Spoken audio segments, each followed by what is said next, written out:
इस वीडियो में हम देख रहे हैं कि डिवाइस कांस्टेंट की वैल्यू 0.12930 है, लेकिन ये डिवाइस कांस्टेंट की वैल्यू आई कहाँ से। एसएफएम के केस में ये डिवाइस कांस्टेंट की वैल्यू कैलकुलेट करना बहुत ही ज़रूरी है। ये कैसे कैलकुलेट होती है, जो हमारा एसएफएम है, एसएफएम की रेटेड कैपेसिटी, जैसे इसमें एसएफएम की जो रेटेड कैपेसिटी है वो है 300। ये देखेगा मैं P02 पैरामीटर के 02 में एसएफएम की कैपेसिटी है 300 टन। अभी मेरा जो डिवाइस कांस्टेंट है, जो जिसकी वैल्यू 0.12930 आ रही थी, वो आया। वो कैसे आया, उसको कैलकुलेट करने के लिए सबसे पहले हमें नॉमिनल लोड का पता होना ज़रूरी है। तो नॉमिनल लोड है क्या, नॉमिनल लोड कैसे आया। नॉमिनल लोड हमारा है जो टेस्ट बेड हमने साइड पे रखे। जैसे मान लो हमने टेस्ट बेड रखे हैं साइड पे 9.7 kg के, ठीक है। उनको उसकी लीवर रेशो, जैसे एसएफएम का अगर लोड सेल साइड में लगा है तो उसकी लीवर रेशो है 2.233। तो टोटल वेट को 2.33 से मल्टीप्लाई करने के बाद हमारा जो वैल्यू बनी वो बनी 38.79। अब जब मैं 38.79 नॉमिनल लोड को, जो मैंने लोड वहाँ पे रखा है, उस लोड को एसएफएम की रेटेड कैपेसिटी 300 से डिवाइड करता हूँ, तो मेरे डिवाइस कांस्टेंट की वैल्यू मुझे मिलती है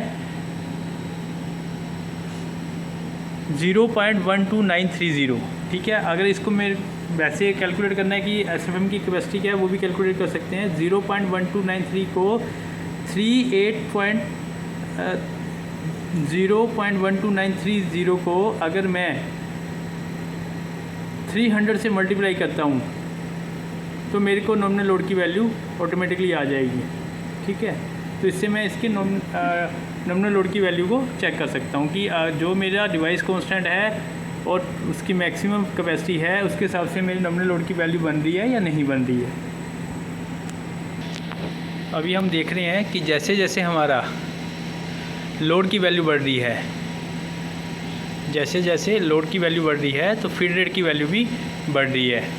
और अगर मेरा नॉमिनल लोड जो यहाँ पे 38.79 है, अगर मेरी लोड की वैल्यू यहाँ पे 38.79 आ गई तो मेरा जो फीड रेट है वो मैक्सिमम 300 टन आ जाएगा, ठीक है। अभी जैसे मेरा लोड आ रहा है 3.566, उसके अगेंस्ट में मेरी फीड रेट बन रही है 25.7। अभी इस वीडियो में हम देख रहे हैं कि जो नॉमिनल लोड की वैल्यू है वो तो है 38.79, लेकिन लोड मेरा आ रहा है 3 से 4 के बीच में वेरी हो रहा है, 5 तक जा रहा है, लेकिन फीड रेट मेरा 35 कैसे आ रहा है। तो ये कैसे आ रहा है कि अगर मेरे एसएफएम की कैपेसिटी मुझे पता है वो है 300, नॉमिनल लोड भी पता है वो है 38। 300 को अगर मैं 38 से डिवाइड करता हूँ तो उसकी वैल्यू आती है 7.4 के करीब में। तो अगर मेरी यहाँ पे लोड की वैल्यू 1 आएगी, यहाँ लोड की वैल्यू मेरी 1 आएगी, तो मेरा जो फीड रेट आएगा वो आएगा 7 टन पर आवर।